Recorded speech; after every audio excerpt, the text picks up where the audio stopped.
الاعلامي ابراهيم فايق في البرنامج بتاعه على قناه ام بي سي مصر، الكوره مع فايق، جاب عضو مجلس اداره نادي الزمالك على التليفون واتكلم معاه.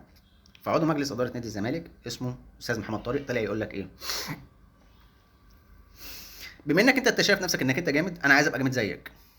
اشمعنى انت بتاخد حقوقك كلها وانا ما باخدش حقوقي كلها؟ وقعد يتكلم في المنطق ده كتير. ومن حق كل نادي ومن حق اعضاء مجلس اداره نفس النادي بتاع نادي الزمالك ان هو يدور على حقوقه. بس سيبك من ده، هنتكلم فيها في الاخر. تمام.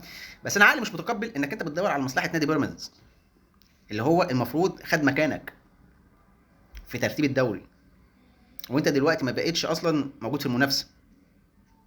ركز معايا. انت بقى بتدور على حق نادي بيراميدز على اي اساس؟ مش هو ده النادي اللي خد مكانك في نهائي او في كاس السوبر اللي اتلعب في الامارات، وشافك انك انت انسحبت فراح مكانك داس عليك وراح مكانك كمان؟ ما هو نفسه يحقق بطوله، انت بتدور له على انه هو ياخد بطوله. هي دي الفكره.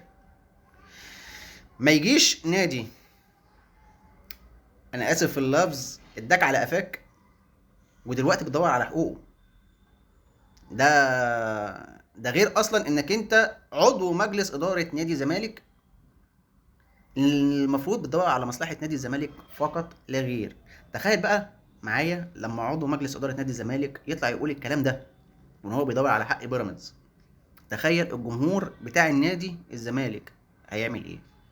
تعالى بقى، بما انك انت جاي بتتكلم بتقول انا عايز ابقى جامد زيك وعايز اخد حقوقي زيك. من حقك انك انت عايز تاخد حقوقك، دي حاجه ملناش ان احنا نتكلم فيها. بس انت عايز تاخد استقرار وعايز تبقى جامد زيي، دي انت اللي بتعملها لنفسك، مش حد تاني بيعملها لك. تمام. ده سيستم انت بتحطه لنفسك، تقعد عليه سنين، بتقعد عليه سنين عشان خاطر تبقى جامد زيي.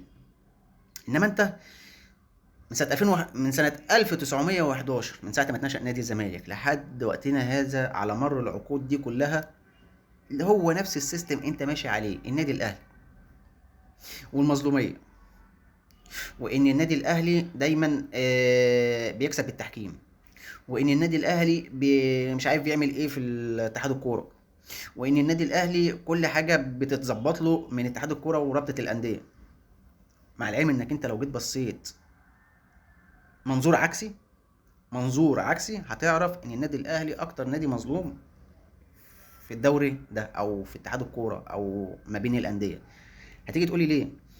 هاجي اقول لك: انت بتقول ان النادي الاهلي بيتاجله ماتشات كتير عشان خاطر يعرف ياخد بطولات افريقيا وكاس عالم انديه طب معلش في كلمه، انا واحد بشارك في بطولات كتير: دوري مصر، كاس مصر، سوبر مصر، دوري ابطال افريقيا، سوبر افريقي، كاس عالم انديه.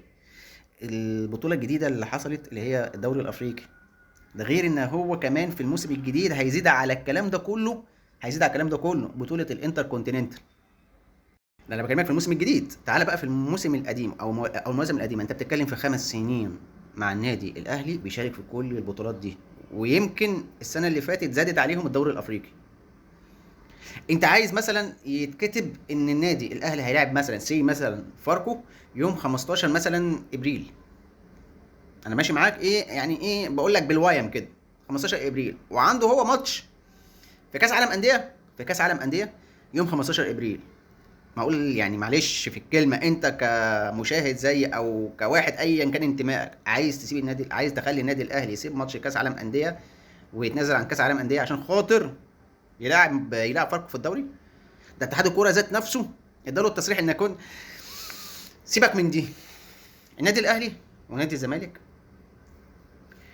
النادي الاهلي في كميه البطولات اللي انا اتكلمت فيها من شويه وان هو بيلعب كميه البطولات دي كلها، النادي الزمالك زاد عليه ان هو بيلعب الدوري المصري وبيلعب في كاس مصر وما لعبش السوبر الافريقي ولعب كونفدراليه بس. والفرق ما بين النادي الاهلي ونادي الزمالك هم كانوا ماتشين، ماتشين اللي طلعتوا تصيحوا عليه الفتره اللي فاتت دي كلها، وان انا مش هلعب الماتشات بتاعه الدور الثاني عشان خاطر لما كل الانديه تلعب ماتشاتها في الدور الاولاني، مع العلم انك انت ذات نفسك ما خلصتش ماتشاتك في الدور الاول. كده في ظل المباريات اللي انت بتلعبها سواء كان في الدوري المصري او في كاس مصر او في بطوله الكونفدراليه، وطلع تقول ان اللعيبه بتاعتي اجهدت.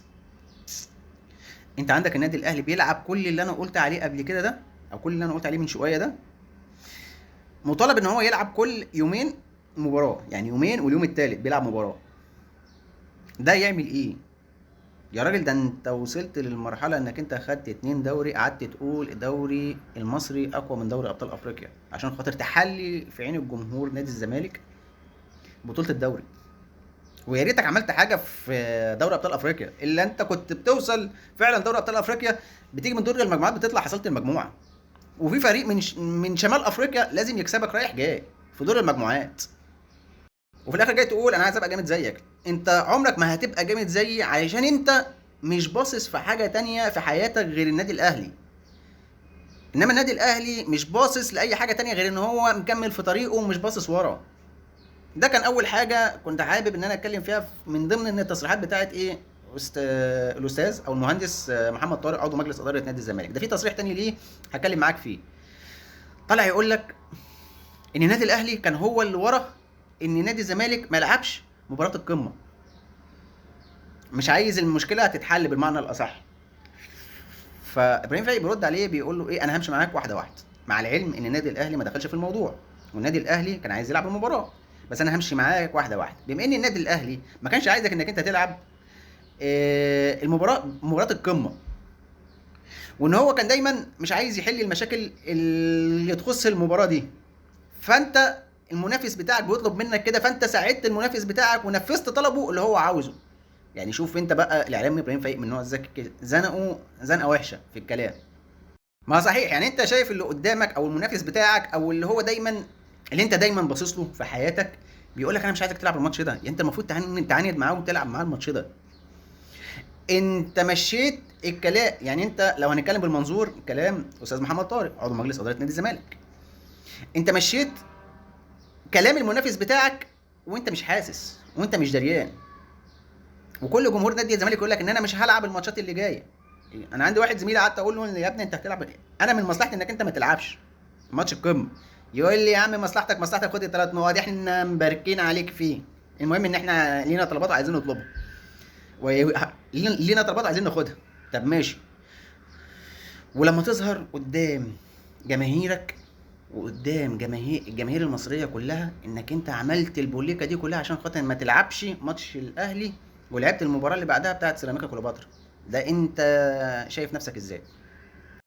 هو سيستم ماشي عليه نادي الزمالك واعضاء نادي الزمالك، جو المظلوميه وطول عمركم هتفكروا في الموضوع ده، والجو المظلوميه واتحاد الكره بيساعد النادي الاهلي وان التحكيم بيساعد النادي الاهلي وان كل حاجه بتتيسر للنادي الاهلي. قسما بلا اله الا الله نادي الزمالك ما هيمشي خطوه لقدام، هيفضل في المكان اللي هو فيه واللي هو حاطط نفسه فيه. وما تجيش تنتقد كلامي لان انا فعلا بقول لك الحقيقه، وهو ده اللي المفروض انت تكون بتفكر فيه، وهو ده اللي المفروض انك انت بتطالب بيه مجلس اداره نادي الزمالك بيها. انما انتوا سايبين كل حاجه وبتبصوا لكلام كابتن احمد حسام ميدو، كلام احمد عفيفي، كلام دلوقتي المهندس ولا الاستاذ محمد طارق عضو مجلس اداره نادي الزمالك. فعمرك ما هتطلع من المكان اللي انت حاطط نفسك فيه، هتفضل طول عمرك في المكانه دي وباصص للنادي الاهلي مش باصص لحد تاني.